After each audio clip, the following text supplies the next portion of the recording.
Bem, muito obrigado e, em primeiro lugar, peço imensa desculpa pelo facto de ter que me ausentar logo em seguida, mas acreditem que continuarei, pelo menos cá, em espírito. E acho espantoso que, de facto, no mundo em consternação, de facto as fake news são de facto a moda. E não passam só na Casa Branca, passam-se também na ciência, passam-se também no Facebook e passam-se por um novo tempo de New Age, de um ceticismo que é preciso negar, porque ao fim de 100 anos de investigação que fundamenta de forma evidente o papel que têm as lipoproteínas aterogénicas no desenvolvimento da aterosclerose, não se conhecendo a aterosclerose humana em nenhuma situação em que não haja um ambiente deslipidémico aterogénico, é surpreendente que hoje tudo volte a ser questionado. Por isso, eu direi que aproveitarei o dia 11 de janeiro para correr o curso da hipótese à causalidade biológica, de modo a reforçar saberes na prevenção tão importante da doença cardiovascular. E é neste sentido que um grupo a que tive a honra de pertencer, da Sociedade Portuguesa de Cardiologia, da Sociedade Portuguesa de Medicina Interna, também da Sociedade Portuguesa de Aterosclerose e dos bioquímicos clínicos, dissemos no nosso documento, que está para publicar e que já foi aceito na Revista Portuguesa de Cardiologia, que as dislipidémias aterogénicas, nomeadamente a hipercolesterolemia, têm um papel crucial na doença aterosclerótica que hoje não pode nem deve ser questionada. O fator causal reconhecido para a doença aterosclerótica humana são as apolipoproteínas ricas em colesterol. E, face a esta situação, é quase tentador de modificarmos um pouco a classificação dos fatores de risco tradicionais que decorre de Framingham para dizer que temos fatores causais, depois temos fatores exacerbadores e depois outros, e vão-me perdoar os autores da mesa anterior, como por exemplo a proteína C reativa, que são, para mim e para os autores disto, meros bystanders. Pelo que a atuação terapêutica deve-se restringir aos fatores causais e agravadores, onde a evidência científica está repousada. E é por isso que, se fosse tudo normal, as breaking news deste telejornal hoje seria a evidência dos critérios de causalidade provados com as apolipoproteínas ricas em colesterol na doença aterosclerótica humana. Quando falamos sobre causalidade biológica, estamos a dizer que o primeiro ponto que foi provado foi a plausibilidade. Ou seja, a partir de um determinado valor de LDL fisiológico, existe uma probabilidade, dependente da dose, de haver retenção de lipoproteínas no espaço da subíntima que determina um processo inflamatório iterante, constante, de resposta a uma substância estranha numa artéria.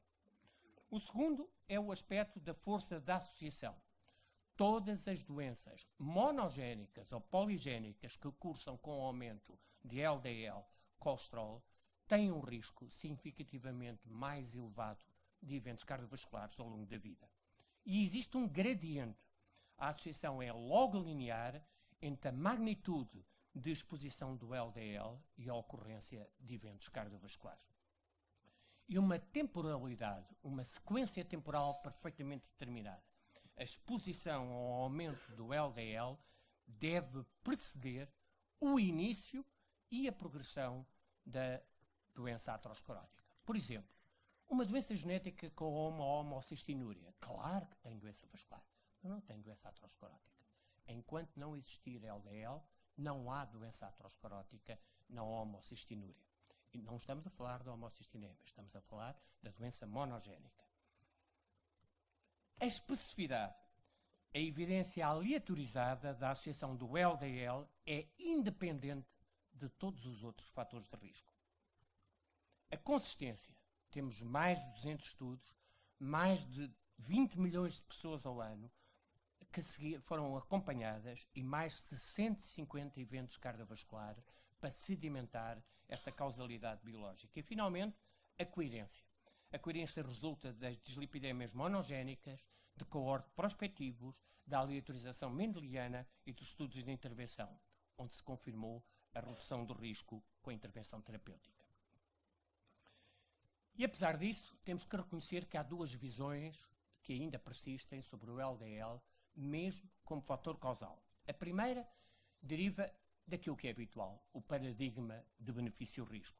Isto nós estamos a dizer, e aparece e é transcrito em todas as guidelines, que a redução do LDL é decidida em função do risco cardiovascular absoluto inicial. E naquilo que temos, enfim, do risco aos 10 anos.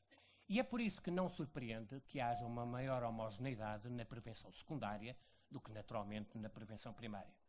E é também por isso que o Cholesterol Treatment Trialist mostrou que, independentemente do valor inicial da LDL, o benefício relativo é sempre consistente e constante e semelhante, enquanto que o benefício absoluto do risco cardiovascular diminui com um LDL menor. A outra visão desta causalidade é então uma carga temporal da exposição causal. Ou seja, o efeito sobre a doença aterosclerótica não vai depender só do valor da LDL, mas do tempo em que o indivíduo é submetido a essa exposição. E por isso o benefício absoluto da estratégia terapêutica depende tanto do LDL como da carga temporal a que esse indivíduo esteja submetido. E o benefício vai ser maior quanto maior for a descida do LDL, e é por isso que se justifica hoje, apesar dos americanos, mas finalmente, enfim, nas últimas recomendações terem corrigido o tiro, ter a existência de objetivos e de alvos terapêuticos. Um exemplo naturalmente é a doença monogénica, a hipercolesterolemia familiar.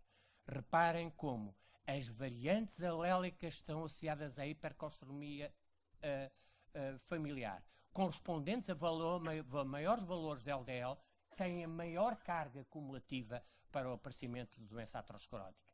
E é por isso que as formas homozigóticas são mais graves que as formas heterozigóticas, e é por isso que as variantes alélicas associadas com maiores valores estão também mais reais. E isso prova-se também naquilo que representa a idade de início da estatina. Quando começamos a intervenção terapêutica, essa intervenção terapêutica é tanto mais benéfica quanto mais cedo começamos a intervenção face aos valores de LDL que o indivíduo aparenta. Mas para surpreendermos, não fiquemos só porque dir-me-ão, pois, mas a hipercolesterolemia familiar, enfim, com grande probabilidade haverá para 1 para 250, 1 para 300. E não permite mimetizar na população com hipercolesterolemia poligénica. Mas o que o Framingham mostra é exatamente isto.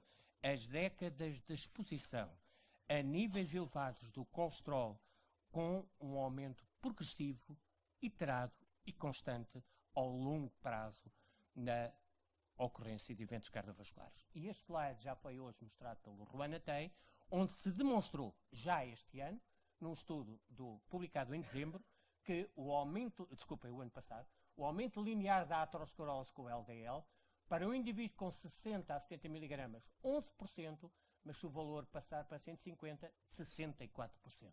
E como vê, sempre consistente, iterado e progressivo.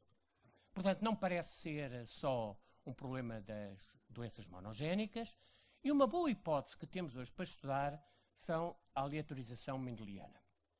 O que é preciso saber sobre a aleatorização mendeliana? Primeiro, as suas vantagens. Vamos verificar um determinado surrogate endpoint ligado a um determinado alelo que não tem qualquer confundimento de acordo com a segunda lei de Mendel. Não é modificável e, portanto, não está sujeito a causalidade reversa. Pode ser medido com precisão e não sofre nenhum processo de atenuação por diluição.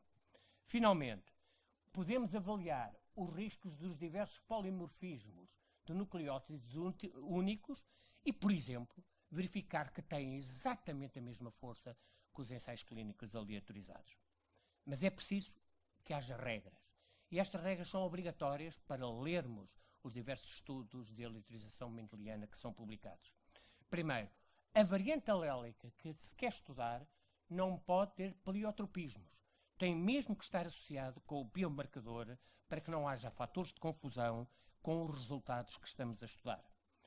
Por outro lado, temos que reconhecer que o risco da doença que está a ser estudada só está relacionado com aquele biomarcador de interesse. E, finalmente, que a redução farmacológica tardia que é hoje feita não tem de nenhuma forma a capacidade de ter um efeito comparável daquilo que é representado por uma variante alélica desde o nascimento presente no indivíduo. No entanto, reparem aqui exatamente a aleatorização natural para os diversos objetivos terapêuticos que são propostos para 9 polimorfismos diferentes, todos eles associados com níveis mais baixos do LDL, e o que é que se confirma? Que cada polimorfismo está consistentemente associado à redução do risco cardiovascular, que não há qualquer heterogeneidade de efeito, que a exposição a longo prazo de 1 milimol, 38,7 mg por decilitro de colesterol, é capaz de baixar o risco coronário em mais de 54%. Nenhuma terapêutica com estatinas foi capaz de mimetizar este efeito. Aliás, podemos dizer que este efeito a longo prazo é 3 vezes mais significativa do que qualquer terapêutica com estatinas iniciadas, como é habitualmente hoje, em termos do risco cardiovascular absoluto que o indivíduo aparenta. Também aqui, estudar e verificar aquilo que são os estudos de randomização mendeliana, os estudos prospectivos e os estudos randomizados. E o que é que se verifica? Esta variação contínua, logo linear da dose, que são presentes para o NCP, o Niemann-Pick, a proteína Niemann-Pick, que é a ação farmacológica, por exemplo, de ezetimibe, para a ApoB, para a sortilina, para o receptor LDL e para a PCSK9. Existe uma disparidade de redução entre a genética e a farmacologia, e este aspecto e esta variante reflete exatamente a carga temporal de exposição ao longo do tempo às lipoproteínas aterogénicas. Portanto, face a esta aleatorização mendeliana, podemos dizer que o efeito no risco depende do LDL, do valor obtido, mas também da duração da exposição. E, surpreendentemente, não teve nada a ver com o mecanismo de ação farmacológica. E é de propósito que eu ponho isto em parênteses, porque perdemos demasiado tempo a discutir efeitos pleiotrópicos das estatinas, que em nada provou reduzir o risco cardiovascular dos indivíduos. Portanto, se me permitem o sumário para este primeiro ponto, a carga cumulativa temporal da LDL é causal e determinante na doença aterosclerótica no risco cardiovascular, eventualmente abonando uma intervenção mais precoce e efetiva.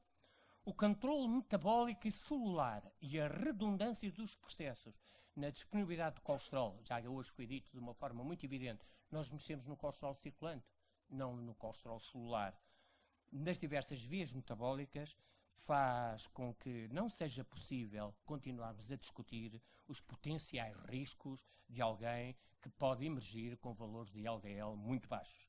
Finalmente, isentando o juízo e o sentido clínico, as metas terapêuticas devem ser alcançadas pelo risco absoluto cardiovascular individual, até porque estão muito além daquilo que pode representar os valores fisiológicos da LDL.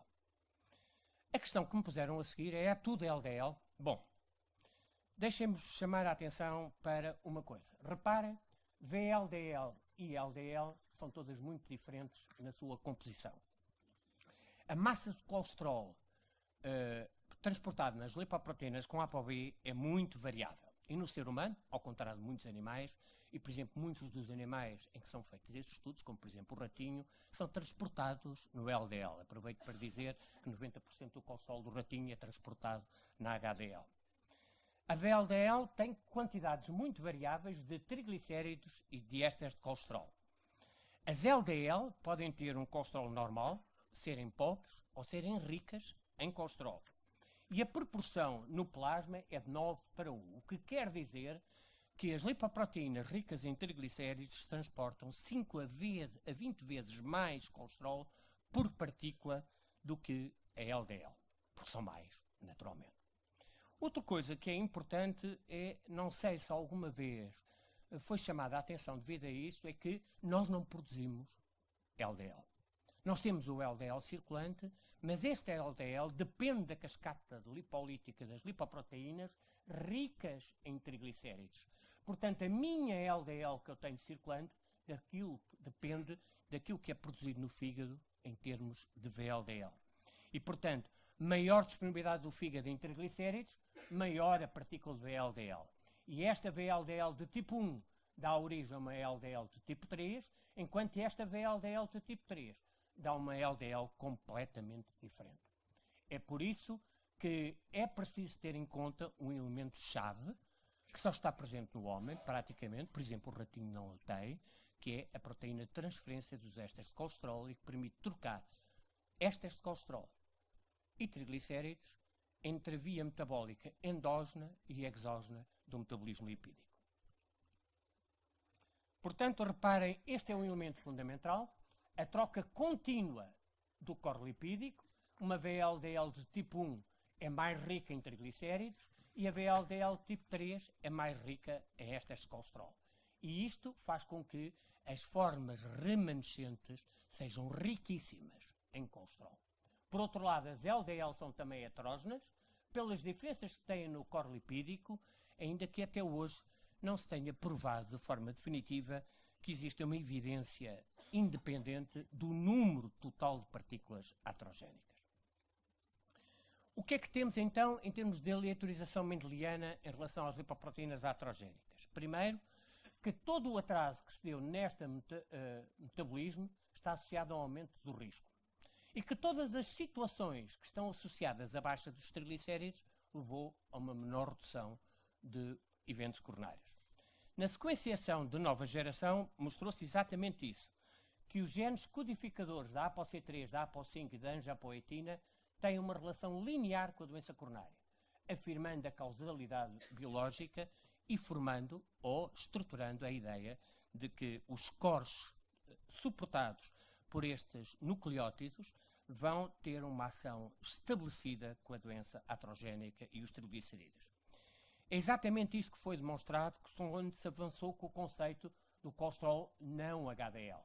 À medida que aumenta o valor de triglicéridos, aumenta o colesterol presente nas remanescentes e aumenta a ocorrência de infarto e de mortalidade total. Então, e os inibidores da CETP? Bom, já vimos para que é que eles seriam. Levaria a uma redução da taxa de transferência entre ésteres de colesterol e os triglicéridos das HDL e as lipoproteínas ricas em triglicéridos. Portanto, com a inibição, nós iríamos conseguir um aumento do teor de colesterol nas HDL e uma depleção de colesterol nas lipoproteínas ricas em triglicéridos. Pedro, posso só interromper, só para transmitir uma informação. O Ricardo pediu para nós terminarmos às 6h15, mais tardar às 6h20. Eu vou adiantar já. E se fizesse favor, mostrar só as mensagens principais. Portanto, o ponto é aqui. O que é que pode acontecer? Um aumento da HDL, uma redução do colesterol não HDL e das ApoB, um aumento da depuração, mas também outros efeitos. E se me permitem, deixem-me só salientar este. O aumento da ApoE e da ApoC3. E então, o que é que era de esperar com o estudo REVEAL? Era, se tudo depender do valor de LDL, então a curva deveria seguir a presença exatamente do Cholesterol Treatment Trial List. O número de eventos iria ser em função do número de população incluída e do follow-up, e por isso é que o REVEAL durou muito tempo. Os benefícios, se estivessem arrolados às HDL, então, em vez de ter esta curva, deveriam ter um benefício adicional, que era representado pelo valor da HDL. Se o benefício fosse maior que o previsto, a HDL teria um papel causal em termos de doença aterosclerótica. O que é que mostrou 2 dias antes da apresentação do REVEAL? É publicado no JAMA este estudo. Tinha os resultados, nem precisávamos ter assistido. O que é que mostrou? Primeiro, que a inibição da CETP iria depender da variação dos níveis da HDL e que as variantes das estatinas inibidoras tinham uma redução discordante entre a LDL e a ApoB e o risco cardiovascular. E este era o ponto. E cá temos os resultados apresentados no dia a seguir. A média de descida da LDL foi 17%. A média de descida da ApoB foi 18%. O aumento da HDL foi de 104%. Ou seja, com o Reveal, pela primeira vez, fomos todos transformados em ratinhos de laboratório. E não houve redução do número de partículas aterogénicas. O que houve foi só um transmuto entre o colesterol, entre as diversas partículas no teor do colesterol. O número de partículas manteve-se exatamente o mesmo. Verifiquem, por exemplo, que o maior benefício foi exatamente na população que tinha um colesterol não HDL acima do 100. E quando se verifica exatamente a curva de regressão em relação não ao LDL, mas ao colesterol não HDL, o Reveal está exatamente na mesma linha. E isto era profundamente importante para nós sabermos. Primeiro, no Reveal, o que aconteceu foi uma elevação preferencial das LDL pequenas e pobres em lípidos, uma redução total do tratamento na massa de LDL de 39%, mas que, curiosamente, quando era feita a prova da ultracentrifugação e a precipitação, foi só 17%. Ou seja, este valor, determinado pelos testes clássicos, estava a sobrevalorizar o efeito da inibição da CETP.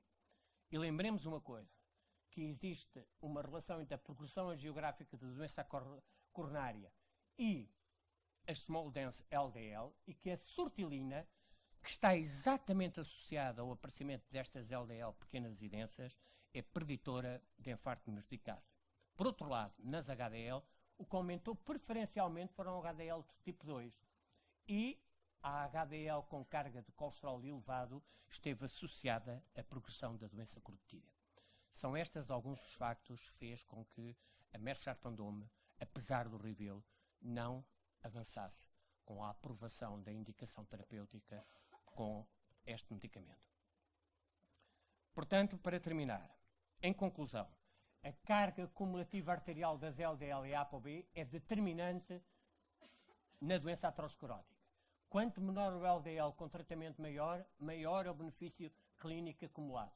A redução relativa, proporcional e a redução absoluta de risco dependem da magnitude de redução do LDL. A redução precoce do LDL, em vez de uma atuação mais tardia, parece, face à evidência que temos disponível, ser recomendável, particularmente quando existe uma dislipidemia familiar. Mas para terminar, já que aqui foi provocado que lia muitas guidelines, deixem-me dizer que esta habitualmente passou sobre os nossos olhos. Este é o relatório do American Heart Association sobre os determinantes sociais do risco e os resultados das doenças cardiovasculares. Foi publicado no ano passado, no Mayo Clinics. Eu vou ler. Deficientes condições socioeconómicas na infância parecem ser um importante contributo no risco de doença na idade adulta, especialmente quando os fatores da primeira infância influenciam trajetórias de desenvolvimento de importantes fatores de risco no adulto. Aqueles que têm pior condição socioeconómica na infância, independentemente das circunstâncias na vida adulta, geralmente têm um maior risco de desenvolver e de morrer de doença cardiovascular. Quanto mais cedo, melhor? Sim. Mas então, comecemos aqui. Na infância e nas condições socioeconómicas em que as nossas crianças e adolescentes se desenvolvem. Muito obrigado. Muito obrigada, Pedro. Depois desta excelente revisão, só aqui uma pergunta que na prática penso que já respondestes, mas é para centrar a resposta. Na assistência perguntavam-nos se é suficiente, se o Reveal é suficiente para repensar a intervenção farmacológica nas HDL. As HDL fazem correr de vergonha alguém que deu o prémio Nobel ao receptor LDL e ao metabolismo do colesterol. São demasiadamente complexas. São uma surpresa todos os dias. Se nós pensarmos que, por exemplo, só 0,9% das HDL presentes no homem têm a força de defesa para a trypanosomiase, que não existe outro mecanismo nenhum de resistirmos à infecção por trypanosoma, senão através das HDL, temos que perceber que alguma coisa temos que repensar. Existem 140 enzimas e mais de 180 proteínas diferentes associadas às HDL. Uma pessoa pode ter, e estão aqui muitas senhoras na sala, com valores muito mais elevados que o meu, com certeza, de HDL, valha-lhes os vossos estrogénios, podem ter umas HDL ótimas. E têm uma gripe. E eu posso-vos jurar que nas próximas 24 a 48 horas as vossas HDL não servem para nada, a não ser marcadamente atrogénicas. E vocês entram numa unidade de intensivos coronários com infarto de miocárdio, com síndrome coronário agudo, com supradesenvolvimento ST. E as vossas HDL são todas disfuncionais, independentemente do valor que têm. E mesmo situações que para nós continuam a ser muito caricatas, e já hoje aqui foram discutidas, não é possível que a gente comece a considerar um indivíduo diabético após 20 anos de insulinoresistência, por muito que façamos, nenhuma HDL do indivíduo diabético tipo 2 é funcionalmente ativa. E, portanto, estas são as questões que são postas, dizer como é que eu vou avaliar a funcionalidade das HDL, que critério é que eu vou definir, faça uma prova fácil para eu definir qual é o doente que deve ser intervido e não, e depois logo a seguir, então que estratégias terapêuticas é que eu vou usar para atuar. Estamos no início, a única coisa que sabemos, e sabemos algumas coisas, é uma atuação sobre a deslipidemia atrogénica rica em lipoproteínas com ApoB, o chamado risco residual destes indivíduos. Vamos esperar as novas estratégias terapêuticas, mas a verdade é que colecionamos desilusões com a HDL e provavelmente é bom que sejamos capazes todos de recuar um passo atrás e olharmos para as HDL como um mundo que temos que investigar de forma muito evidente para percebermos o que é que elas significam. Mas de um ponto de vista já rápido, tanto quanto sabemos, não são um fator causal de doença aterosclerótica. São provavelmente um bom marcador de risco. Quero-vos, por favor, veja o European Heart Journal, é o vosso jornal de preferência e devem-no ler, é ótimo. O estudo dinamarquês que demonstrou que os indivíduos que têm HDL acima de 70 morrem mais de doença cardiovascular, morrem mais de doenças infecciosas, morrem mais de todas as causas. E, portanto, é um estudo epidemiológico extraordinariamente feito, como fazem os nossos colegas do norte da Europa,